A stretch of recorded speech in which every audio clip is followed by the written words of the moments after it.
would like to thank my staff for organizing this particular intervention on mine just before lunch, and after always a great lecture by Gregoire. So that kind of puts the pressure on me on putting the pedestal and say, am I going to meet up to Professor Gregoire Bose from the Sorbonne? I would have done that about 6 years ago, or 7 years ago, because the kind of emotional aspects that I would be standing in front and talking to you, I'm going to say, am I coming across to you? Am I getting the right message? All these things are running in my head rather than just focusing on having a good time, having a conversation, and saying, this is what I'm going to tell you, and that's what it is. And the whole notion is, the whole competency, if I will use that word loosely, it could be also an attribute, is kindness. Because remember, the Institute's vision is building kinder brains. And I think over the last 6 years, and I hope that I'm kind of an example of that. And remember my background. I'm an economist by training, a neoclassical mathematical economist by training, which only believed in rationality and nothing on emotions. I thought that was a whole total BS. But coming after here, 6 years, I started understanding emotions and how important that they play, and the whole notion of kindness. Kindness to oneself. This is what I'm going to be, is that, irrespective, I've done my best, I'm going to be kind to myself. I'm going to be happy with what I've done today in terms of with you. And I'm hoping that all of you are kind people, and will not be saying, what the hell is this guy talking about? What a waste of my time. What a blah, blah, blah. I can't use a lot of words. My staff have told me, be careful, because I keep using words that are not acceptable in public. But I'm sure all of you are kind people, yes? Yeah. Is that all? All right. So now we know emotions matter. One of the things that also was very, very revealing to me is that learning and emotions play such a big role in influencing each other. And I never realized that as well. Then when you sit back and reflect and you sort of say, when you're doing maths, the anxiety itself is already killed the whole experience. I told you I was a mathematical economist. I didn't understand mathematics until I went up to the PhD level. I didn't enjoy mathematics until I was at the PhD level. Until then, it was just full of anxiety. Am I going to get this right? Am I going to be... Maths was something which now is such a beautiful language for me. Because you're comfortable with it. Because the state of my mind was at ease, that I was able to relate with this. I was able to do what I would say now, and when Gregor was talking about in terms of emotion. I understand my emotions, I realize my emotions, I embrace those emotions, and then move on to what I do. So important. We don't teach that in school. So emotions matter in learning. I keep name cards because nobody helped me in my working memory training. Until today, I have to keep these cards. I wish they did a class on working memory, metacognition, executive functions. We don't hear of this. It's just math, science, history, geography, and whatever else that you have. And I think the whole notion of how to learn is so important that we have just forgotten it. I'm going to crush the system later on. And then very importantly, how heuristic biases, I know Gregor didn't use that word, but the whole thing about the media literacy is how your networks have already created a certain belief that irrespective of what you say, it's never going to change that person. It's so ingrained. I always tell my neuroscientists at the Institute, Nandini, why don't we just open up the brain and rewire it? Like Dr. Singh was saying, the Gandhi neurons. You know, when I was doing electronics in my first degree, we used to have circuits, and then you play with the circuits and you see the light bulb. And it's like, oh, we could do that, but no, just joking. So here comes the fact that the school takes a whole brain approach. So what do I mean by that? And again, my good friend Gregor had already alluded to us, in a sense, the emotion, the cognition, and the academic are all connected. There is no the emotional brain and the thinking brain, the left brain and the right brain. It's all about neural networks. And how do we create those neural networks? And our education has focused so much on knowledge acquisition, it has completely forgotten the other two dimensions. The cognitive, which is the executive functions, metacognitions, but also working memory. Wouldn't need these. Some of the people you see in TED Talk must have bloody good working memories. These guys just stand there and they just talk. It's just like, how do they do that? But anyway, we invented these cue cards. Now, what are the domains? I've just talked about that. Now, here's where it is. In terms of academic, what are the competencies that we're really looking for? And we know those two, the literacy, numeracy, and so forth. Then the cognitive part. And the reason I really was fascinated is, and I always bring the story of my son. I think he's going to start asking for copyright rights pretty soon, and I have to pay him for him because I keep referring to him because he's such a classic. For me, he's my mentor. I don't talk about some of the big guys on my mentor. He's my biggest mentor. And he was diagnosed very early on with dyslexia. But before he was diagnosed with dyslexia, we had clinical psychologists who were willing to put him on medication because he was acting up. He was acting up because he was frustrated because of his lack of capability of reading and writing based on the damn system that we impose, the one size fits all. I'm going to use these expletives, but please excuse me for that. So, when they tested him, what they found was his working memory was only 10% of the average. So rather than trying to intervene in different ways for his reading and numeracy and his literacy, they first worked on his working memory, built it up, and then started those interventions. And this is why science is so important. Understanding how we learn is so important. And I don't know why the school systems don't do that. Here comes then the next thing is that we have these three domains.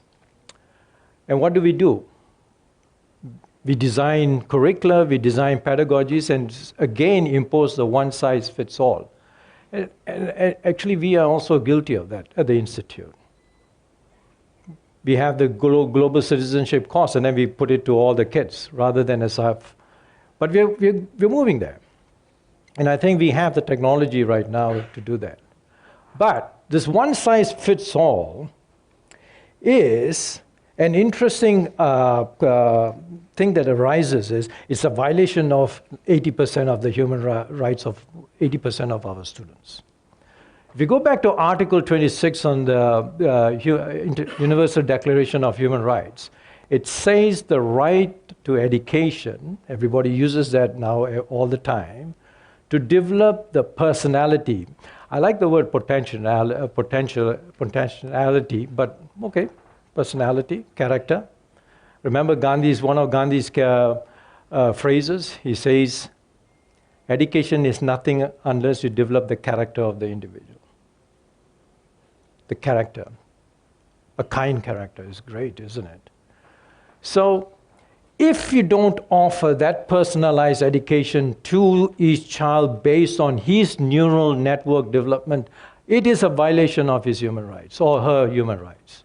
And I think we are violating at least 99%, because it's the 0.001% that control the world who have really benefited from the systems that we have.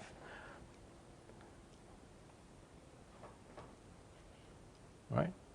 So when international organizations go out and say the right to education, it's wrong. It's the right to personalize education is a human right. And it's time we give that to every child, to every learner. And as Dr. Singh said, we have messed it up. It's time for the new generation to step up here. So the next thing you'll be asking is this guy gone crazy? We have 2.3 billion kids, and you want to give personalized education to each one of them? We can't even provide a one-size-fits-all. I think it's a matter of willpower. I always keep saying, one F-16 fighter, and you'll buy tablets for every child on the planet. That's all it takes. It's the willpower. And the digital revolution. Now, yes, we have to be careful. Privacy. We have to be careful with AI, but we have to be careful with every new technology. But are we going to stop it? I was going to use the word buggers, want to stop it. They're saying it's not good for our children. This is not good because they have lived in a different system. But our young people are digital pedagogues. They live with this. Here I am looking at my watch for my time, then I take my music to listen to the music. I have all these things, and then here they said, hey old man, here it is. Everything is there. And I see my kids doing this. I'm still doing that. And they're going, and I can't keep up with that. You know, they're just naturally digital. I would use not the word citizens, but pedagogues, because we will have to teach them the citizenship. And SEL is so important in that world. This is why I applaud the Karnataka government on kind of starting off this whole initiative on the International Hub on Education for the Mixed Reality or the Metaverse. And part of that is socio-emotional learning is going to be so important because you're going to be moving in and out of these realms. How many of you have seen The Matrix? How many of you are Star Trek fans? So, and if you say it's going to be difficult, remember Sugita Mitra's experiment on the hole in the wall. And he showed that the kids took to these so quickly, and they were able to teach the other children much faster than the teachers were. The teachers were still struggling with their computers. These guys were whizzing on the web, on the internet, and without the language. So you see how fast they learn. It's incredible. The whole notion of neuroplasticity. I want to cite a poem. I thought this was a great poem by Langston Hughes, who's a first African-American poet, one of the first. Hold fast to dreams, for if dreams die, life is a broken-winged bird that cannot fly. Hold onto those dreams, for when dreams go, life is a barren field frozen with snow. With climate change, I'm not sure whether that's going to happen all the time. But let's not take those dreams away from our children. A dream for a kinder world, a dream for a peaceful world, a dream for a sustainable world, a dream for a us world rather than me and them, rather than USA first, India first, whatever. It's a planet. And if you look at it, it's a small blue dot. And every astronaut who's gone up to space comes back totally humbled by the fact that why are we fighting over this small little thing out there? That's the only planet that we have, home. Right?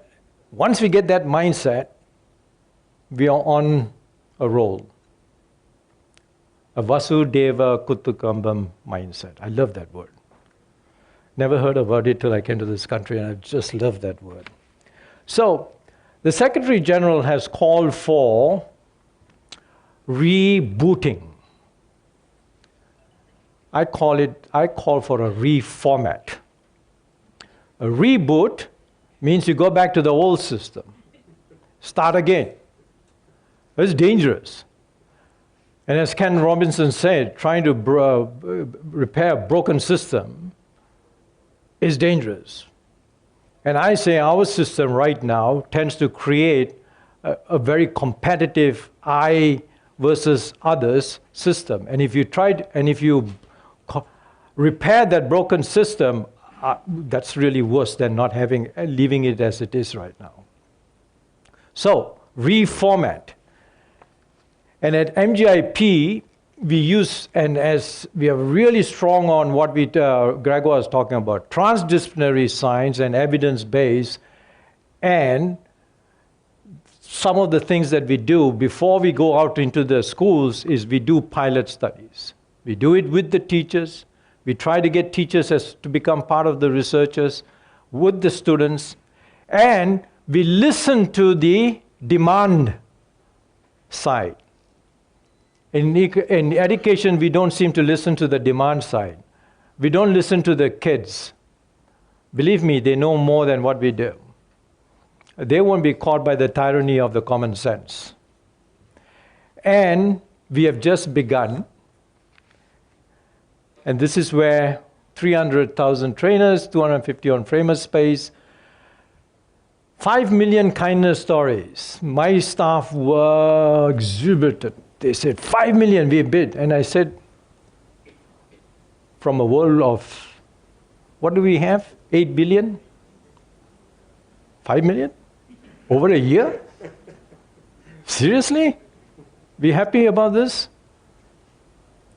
It should have been 1 trillion. Right? So, and we struggle to get these on top of that. Right. So we have a long way to go. I want to thank you for listening to me. I've gone way past my time.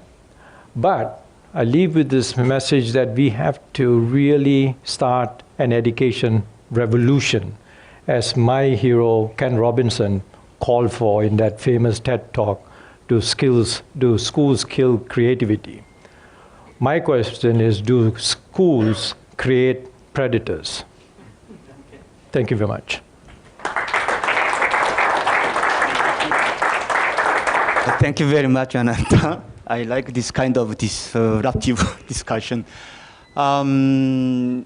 You said that, no, for those who don't know me, who am I? I'm GC Kwangcheol Chang from UNESCO Paris as Chief of Education Policy. And you know that I'm in charge also of the Right to Education monitoring program.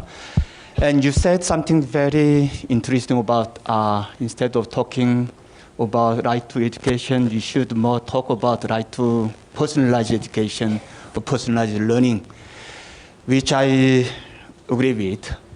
But at the same time, I would also question, to be rude, the practicality of this aspect in the context of the world which is very competitive, where you also talk about standard testing. Everything should be formatted to certain categories of skills and competencies. So how would you see that we have to question it? What could be the practical ways and pathways to this, to your vision? Thank you. A very interesting question. It's a tough question. Now, in terms of making it, whether we can implement it, I think we have the technology, because with digital platform, but the way that we are going on that is not the right trajectory, because it's becoming a private good. Learning platforms are pretty much owned by Google and the big companies, and what's more scary is that I'm not so worried about the actual modules on their learning platforms. I'm more worried about the learning behavior that is generated by the learners on their platform, which they own. And this is why I've always felt that the UN and primarily even UNESCO should be the one to bring together these learning platforms together such that the global community can have advantage of all that learning behavior, where a kid from a rural village in India is able to access a module from a great teacher in the US, and the intervention that comes and sort of guides them from this huge database of a huge number of learners who have gone through this experience. That's the vision that we should have. And of course, as we had, and UNESCO is working on the ethics of AI and so forth, is that we have to go beyond, because this is the new gold, but this is the new commons, that secondary data. We moved the goal field by having open educational resources, the OER, but those are at the module levels. It's that behavioral data that's the most important, because that's where the interventions are going to come. To sort of say, you know, this number of learners had a problem at this particular step in algebra, and the way it was solved is 4 or 5 different pathways. And it offers one of these pathways based on the behavioral profile. I know everybody say, oh wow, he's going to profile, but it's okay, teacher's profile. And sort of say, okay, try this intervention. And if it doesn't work, try another intervention. So that's the kind of the vision. And I think technology is leaping so fast that that kind of work should already start. Assessments.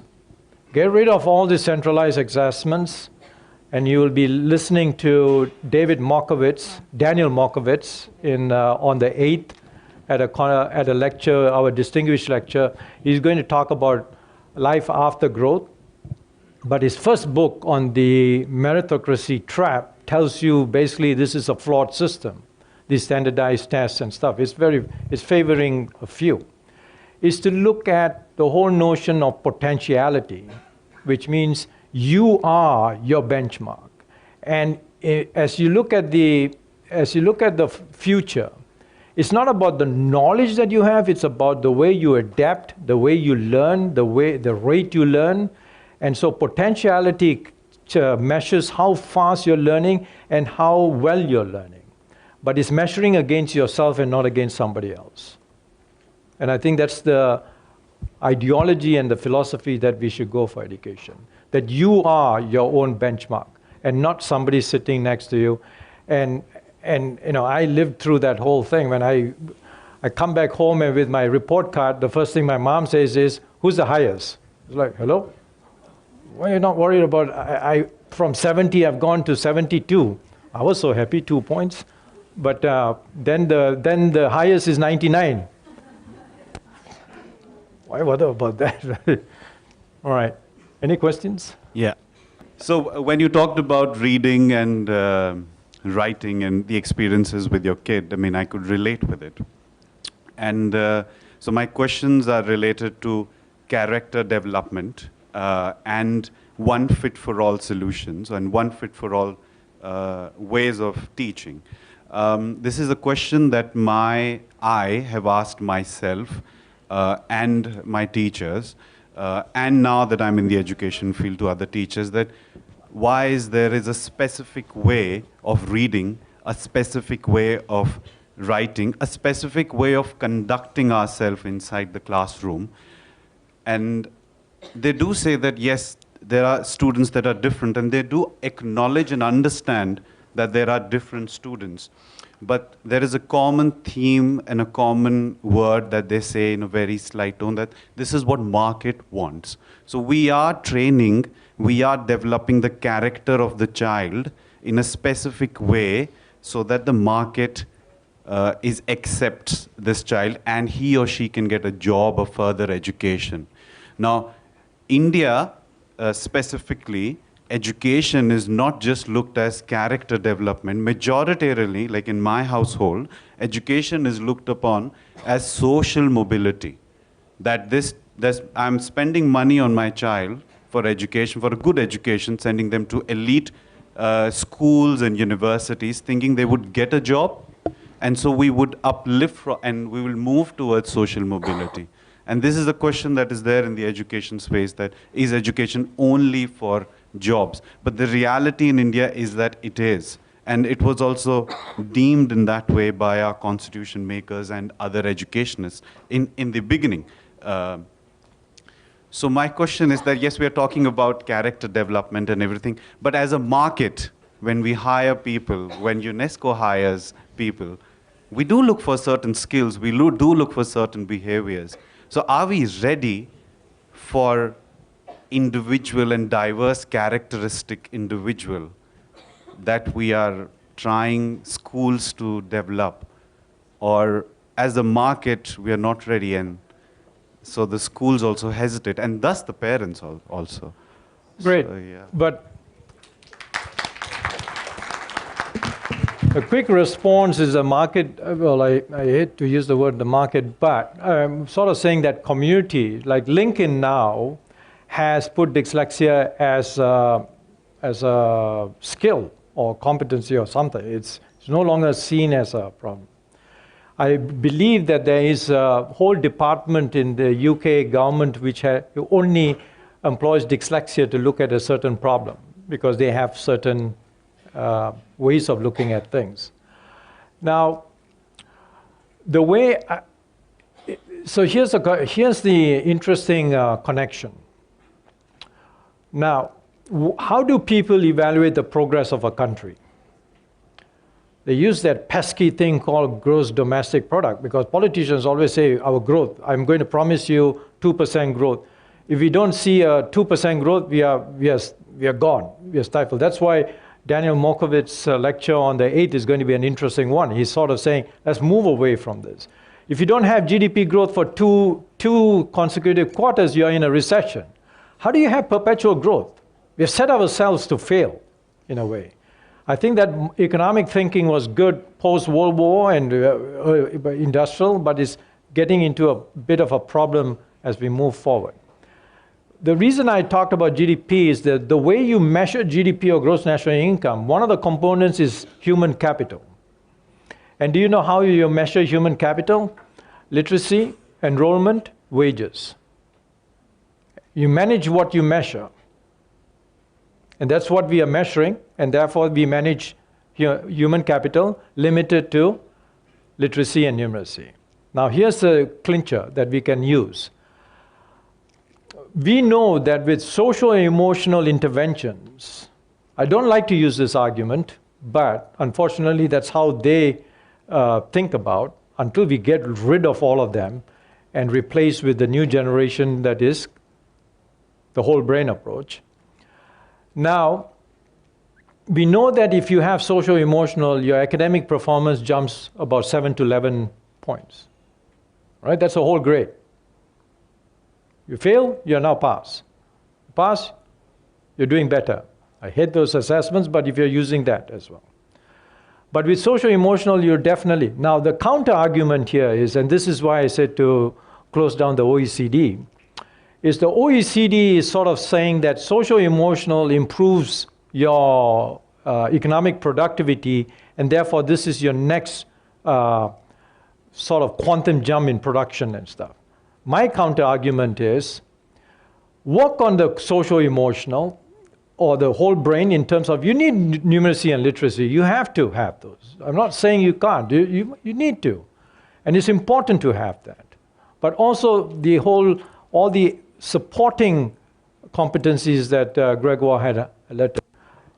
My assertion is that if you do that, the productivity of that individual to society and economics is a positive externality.